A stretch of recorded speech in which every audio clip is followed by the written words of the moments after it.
Nous sommes de retour sur le plateau de Boursorama et TV Finance et on retrouve tout de suite Christian Parizeau d'Orel BGC. Christian, bonjour. Vous allez bonjour, ça va. On va commencer par le G7 au Canada.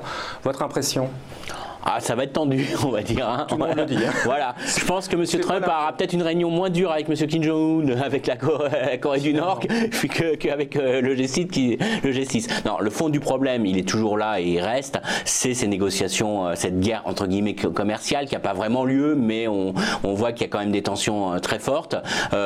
Sur le fond, comme toujours, la taxation de l'acier, de l'aluminium, c'est pas dramatique, c'est un petit poids du commerce mondial. C'est pas ça qui remet tout en cause. Par contre, ce qu'on commence à voir aujourd'hui, c'est des entreprises qui restent très inquiètes, des entreprises qui peuvent commencer à différer leurs investissements parce qu'il y a une incertitude aujourd'hui qui est très forte. Alors c'est très fort vis-à-vis de la Chine. Alors la Chine ne fait pas partie du G7, donc il n'y aura pas ce volet-là qui sera explicité, mais on voit qu'il y a des vraies inquiétudes aujourd'hui vis-à-vis de l'Europe. Ça pèse sur les données d'enquête depuis le début de l'année très clairement. Alors c'est pas que ça, c'est un ensemble de choses, mais très clairement aujourd'hui on commence à voir des inquiétudes des chefs d'entreprise sur ces éléments-là. Est-ce que les Européens ont vraiment les moyens de riposter ?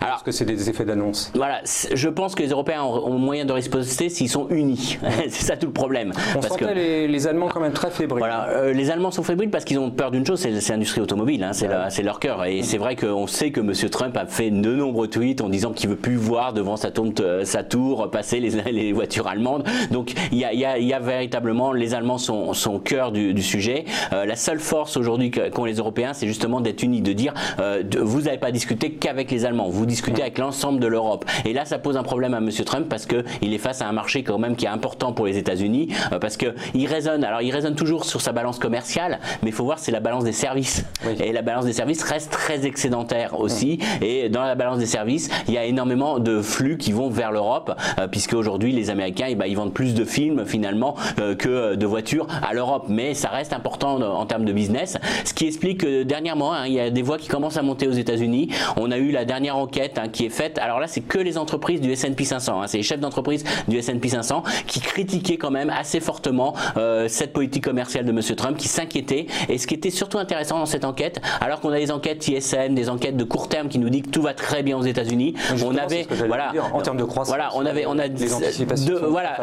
à très court terme on a des enquêtes qui nous disent que ça va très très bien aux États-Unis. Par contre on a cette enquête qui nous disait qu'il y avait une baisse des intentions d'investissement à cause de ces incertitudes de balance commerciale. C'est M. Diamond qui présentait cette enquête et qui indiquait que véritablement aujourd'hui il y avait une réelle inquiétude parce que l'administration américaine n'écoutait pas les grands chefs d'entreprise américains. Et là on est clairement dans une phase électorale, mais qui commence à avoir des répercussions aujourd'hui sur l'activité économique. Oui, mais la question c'est pourquoi est-ce qu'elle le ferait alors que les chiffres de croissance sont bien orientés, les chiffres du chômage sont bien orientés, on a beaucoup de clignotants qui sont au vert. Donc ça semblerait donner raison à Donald Trump quand même sur le fond. Oui, alors sur l'aspect Monsieur Trump, je pense que pourrait être sensible si la bourse chutait, si on avait des indicateurs d'emploi qui étaient mauvais, je le conçois.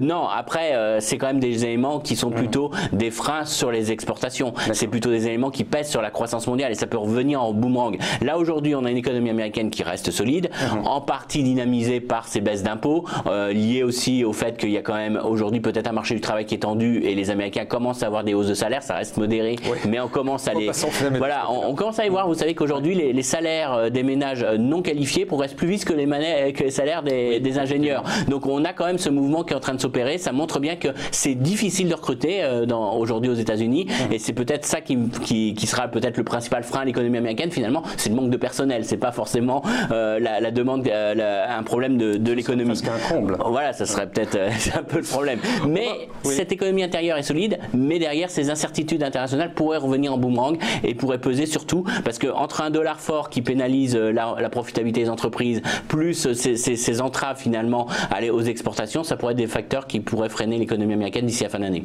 Alors justement, vous en parliez du dollar.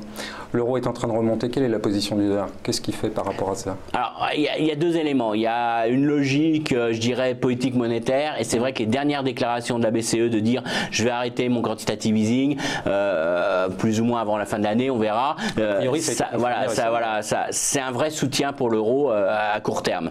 Maintenant, sur le moyen terme, ça reste quand même aujourd'hui, je dirais que c'est presque un flight to quality vers les actifs américains. Pourquoi? Parce que vous avez quand même un gros risque politique qui perdure en Europe avec l'Italie.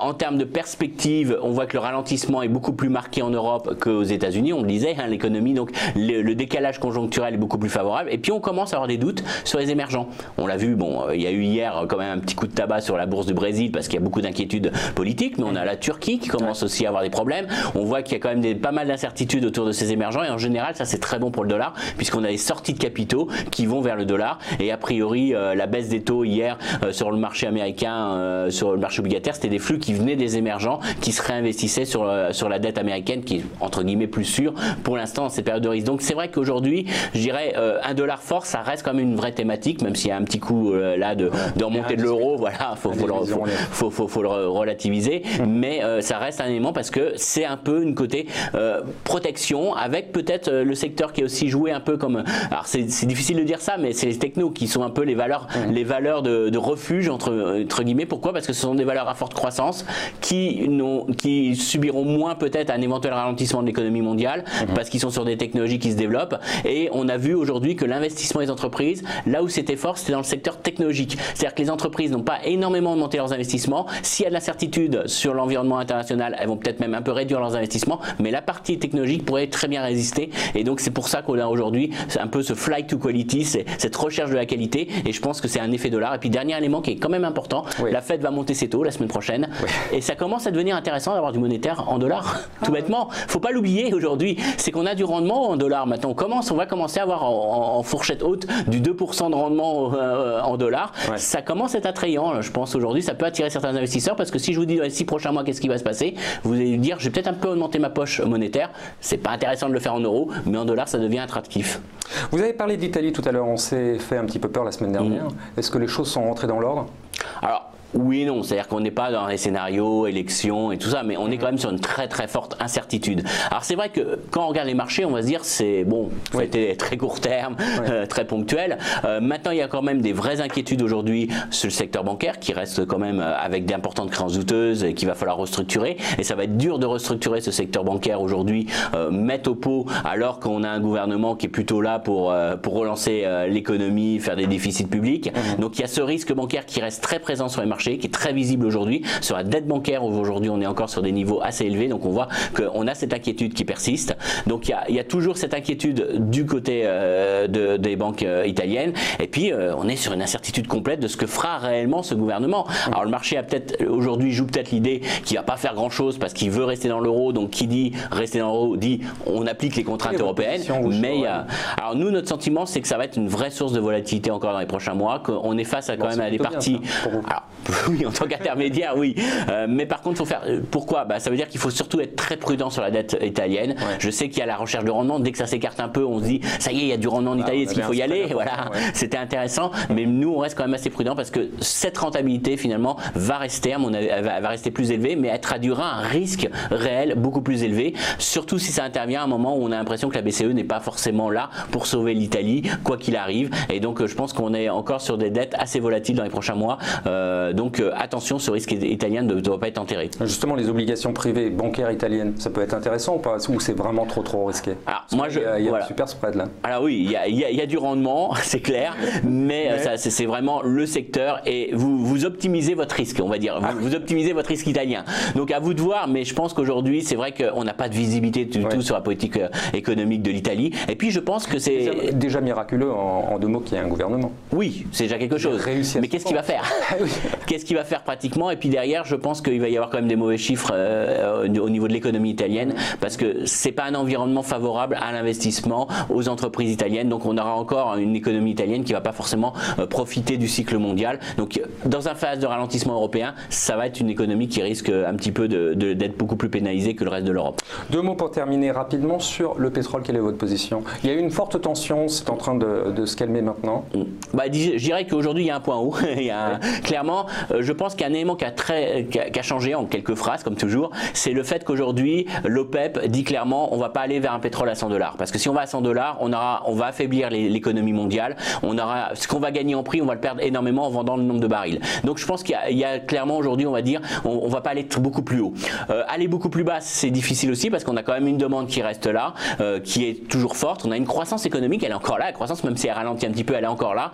Et donc j'ai l'impression qu'on est sur beaucoup de volatilité aujourd'hui. On va attendre le 22 juin, qui est la réunion de l'OPEP, voir s'ils touchent à leur quota. Mais je pense que dans leur image, ça va être de dire si on change nos quotas, c'est juste pour faire face à la baisse de la production du Venezuela qui s'effondre, et éventuellement à compenser la baisse de l'Iran. Mais ce ne sera pas une augmentation des quotas de production. Mais je suis sûr que la Russie, l'Arabie Saoudite sont prêts à se sacrifier et à prendre des parts de marché sur le Venezuela ou sur d'autres pays. Donc je pense que c'est plus cette idée-là qu'ils vont faire passer. Ça veut dire que le marché restera très bien approvisionné. Il n'y a pas de pénurie de pétrole à attendre. Donc je pense qu'aujourd'hui on est surtout beaucoup de volatilité, mais pas forcément de grande tendance sur les 6 prochains mois sur le pétrole. Très bien, pas trop d'inquiétude pour les prochains jours?